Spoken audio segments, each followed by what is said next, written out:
Welcome, welcome, welcome to another episode of the Prosperity on Air podcast, the place to be if you want to create prosperity in your life and in your business by creating really prosperity from the inside out and apply spirituality, energy principles, and mindset to create a successful life and business, the life and business that you really desire and that are aligned with your deepest values and your deepest desires.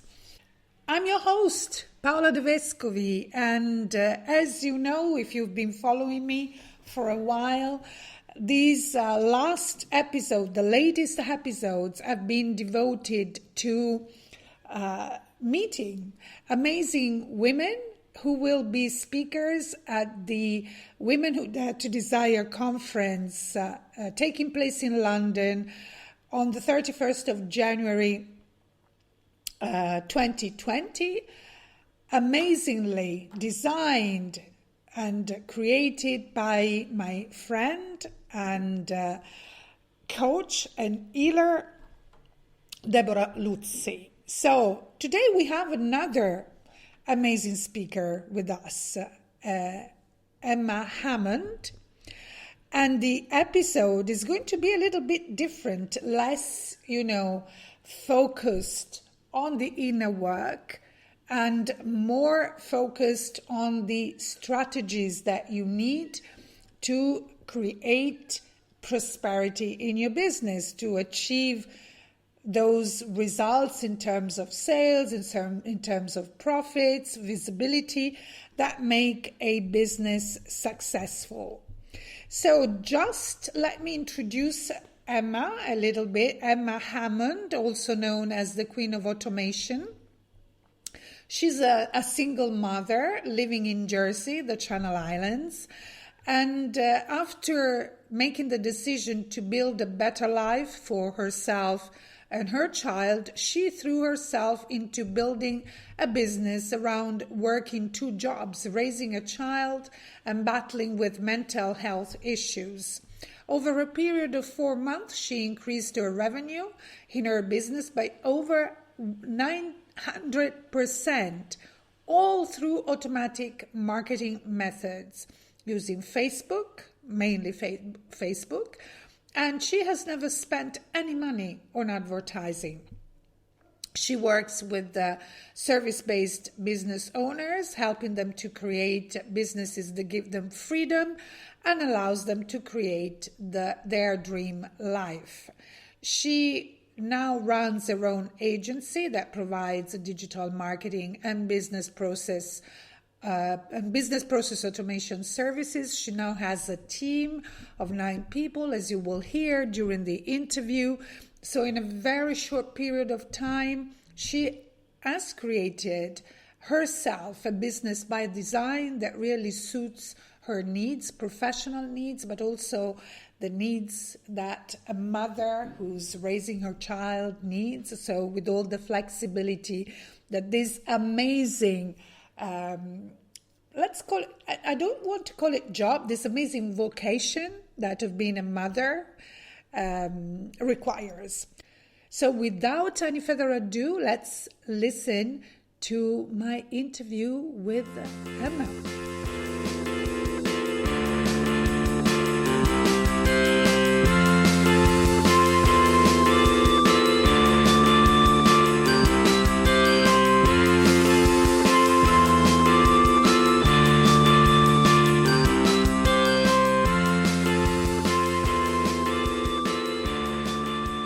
Emma, thank you for being with me today.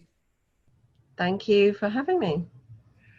All right. So I have already introduced you a little bit, but can you tell our audience something about you, what you do? Yeah, sure. So I'm Emma Hammond, also known as the Queen of Automation online. I'm a single mother. I live in Jersey in the Channel Islands, originally from England in Manchester. And 18 months ago, I decided I wanted to launch my own business. So at the time, I was working in insurance, been in sales for quite a long time, and kind of customer service based businesses. Decided that I wanted to create a better life for my son. I had a lot of sales experience and some marketing experience, so I launched my own business. I started off as a business coach and very quickly scaled my business and grew my own agency. And I now have 9 team members and scaled my business very quickly and was able to leave both of my jobs. I was able to do all of that without actually paying any money on advertising and just using my personal Facebook profile. So how did you get into automation?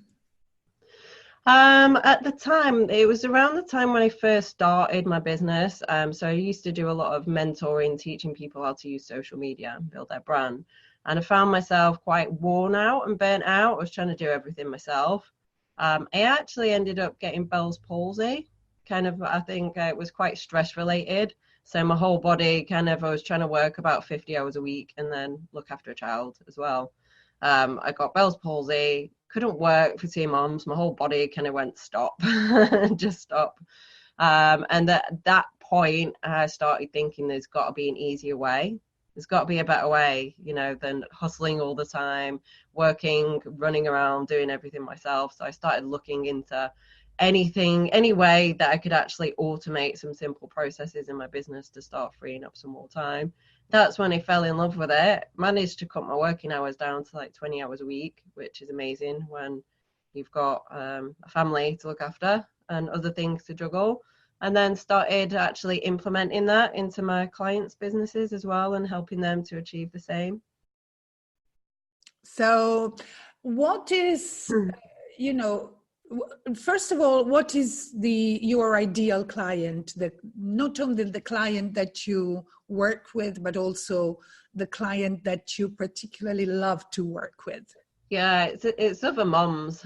So I do work with men as well, and other people in the industry. But mostly my typical client will be a mom who was in the same situation that I was in before. So she'll have a service-based business. She'll be trying to build a better life for their child, want a bit more freedom, want to be able to work from home, go traveling and spend more time with their families. And they'll have a service-based business. There'll be, some kind of coaching or in the health industry or therapist or, along them lines. They've already got clients, so they've already got a successful business to a degree, but they just want to stop working so many hours. And that's where I would get involved and help them to automate their processes. And what are the things, the processes that you most commonly help your clients automate? Yeah, mostly. So the main ones are the sales process. So I build sales funnels, which is essentially the process that just takes people from when they first see you online or first recognize your brand to actually making a buying decision and then purchasing from you.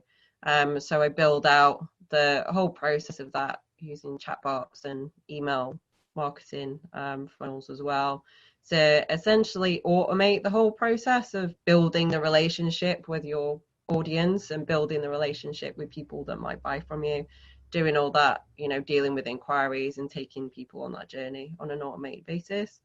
And client onboarding, that's a big one. Lots of people, I knew so many people that I start working off with, they do it all manually. So they're sending clients contracts individually, sending emails out individually, and doing everything manually by hand. But I can build out a whole automated system within a chatbot to onboard a new client.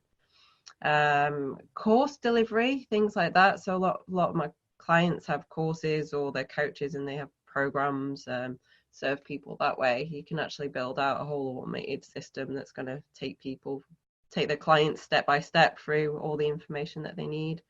And another big one as well is social media, because a lot of people spend a lot of time on social media.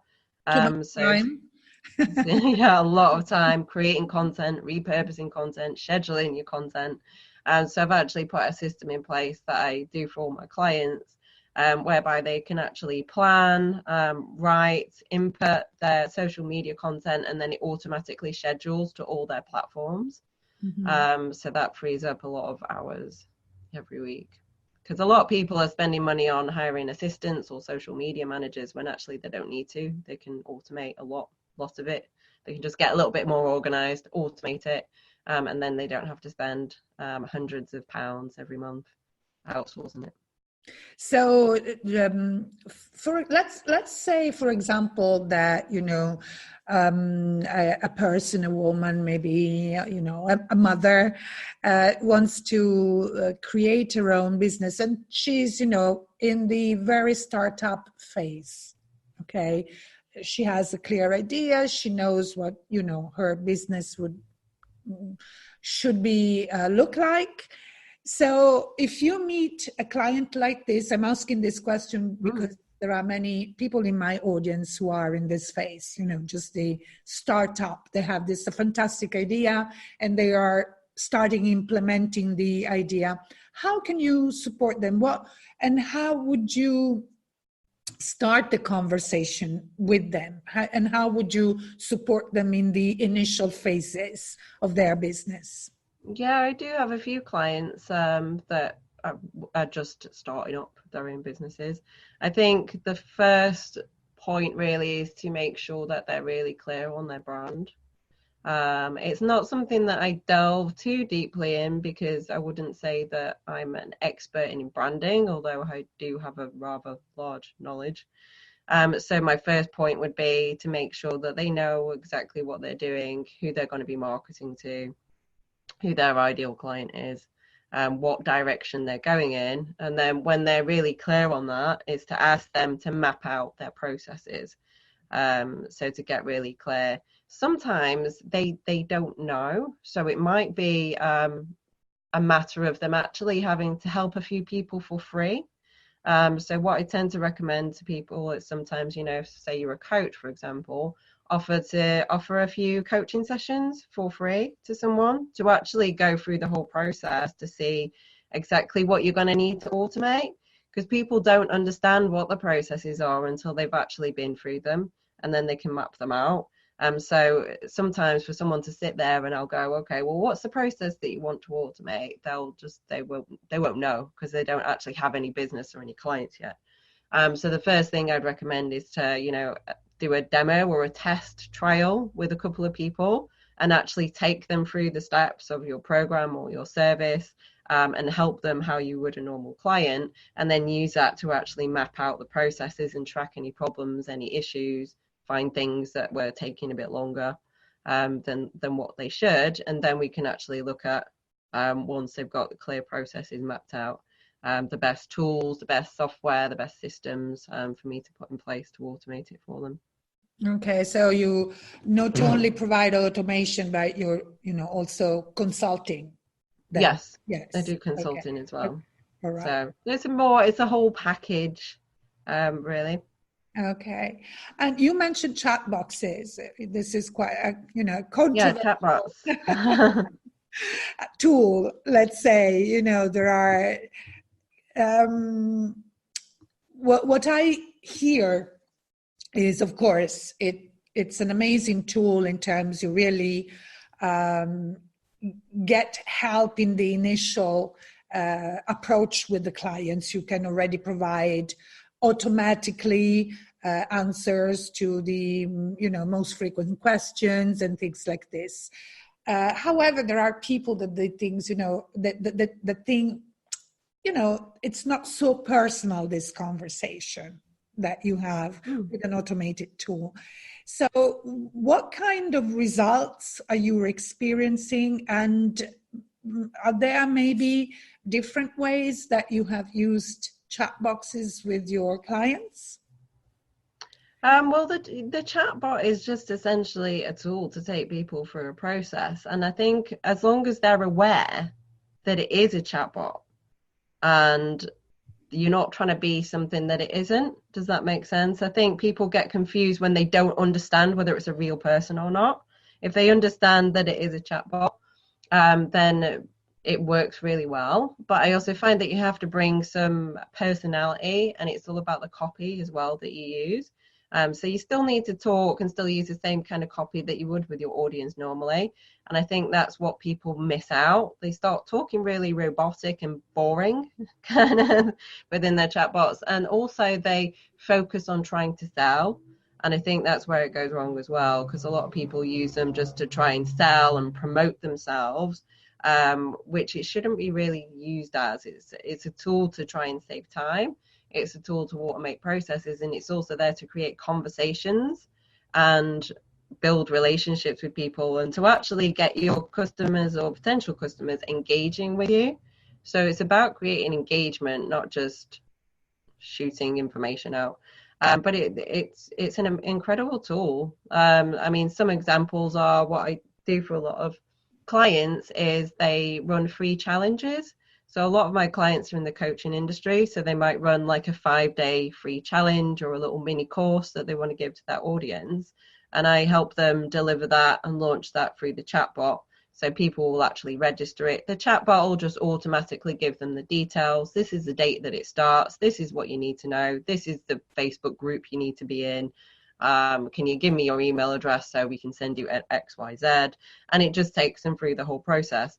And then we'll send them reminders each day through the challenge and can actually send them replays of the videos, etc. I mean, if you didn't have that in place, it would be a lot of either posting things on social media and hoping people see it and click through, or it would be a lot of one-to-one messenger conversations. Oh, here's the information, and having to send it again and again and again personally. So if it's something like that, people are great with it, as long as you're just giving them the information that they've asked for and it's not unsolicited, you encroaching on their messenger box, if you understand what I'm saying. And what kind of improvement have you experienced, I mean, yourself and with your clients in terms of, engagement, and also in terms of the results, but also in terms of sales, not only engagement with your clients, but also have you experienced maybe increased sales? And very, very much so. I mean, I convert between 10 and 20% more, depending on what it is, of my chatbot subscribers to clients, which is a really great conversion rate if you compare it to like email marketing. Because messenger marketing actually has an average open rate of 80 to 90%. So it's really, people are reading your messages. So as long as you're sending the right content in them, it's a way of engaging with people because they're actually seeing it. Whereas not that many people read as many emails these days. Email marketing is still very relevant and it still works. But you're just not going to get as high open rates as you get with messenger marketing because, people will actually see your content. It's also, I think, it also depends on the fact that we are also, there's been a change in terms of the device that we are using to consume our content. So we have, the phones in our hand, everything is happening there, and it's, much quicker than it used to be. Definitely. Yeah, I mean, there's like nearly 3 billion users on Facebook worldwide now. That's a lot.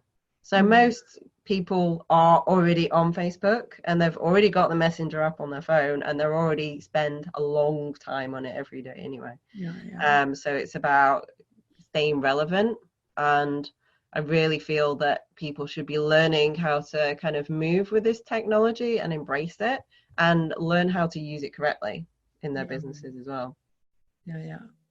So we are wrapping up, and I would love you to leave a message for our audience, thinking especially of those people who are starting their own business and they would love to create freedom with an online business. And this kind of freedom, for me, it's also prosperity. You know, you are prosperous when you have free time to spend as you like, rather than being, you know, stuck in front of a computer or sitting at a desk or whatever you do in your business. So what is your message for them?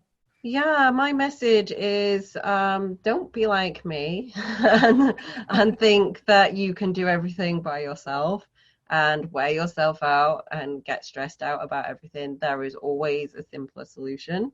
And when something isn't working, I think sometimes we just need to get a pair of fresh eyes on the situation. Don't keep on doing the same things that you've always done because you're just going to end up getting more and more burnt out. You need to start having a look at possibly even simplifying a lot of what you're already doing, finding what works, what doesn't, and get some help. Because the longer that you try and do everything by yourself, the quicker that you're going to get burnt out and you'll lose passion for what you do. I think when you're trying to do everything and you're trying to do your admin, your marketing, everything within your business, you don't end up doing the parts that you really enjoy doing. So my best advice for people is to get some kind of help or some form of support as early as you can, so that you can focus on doing what you love and don't get bogged down with the rest. Yeah. Emma, where can our audience find you? I am on Facebook.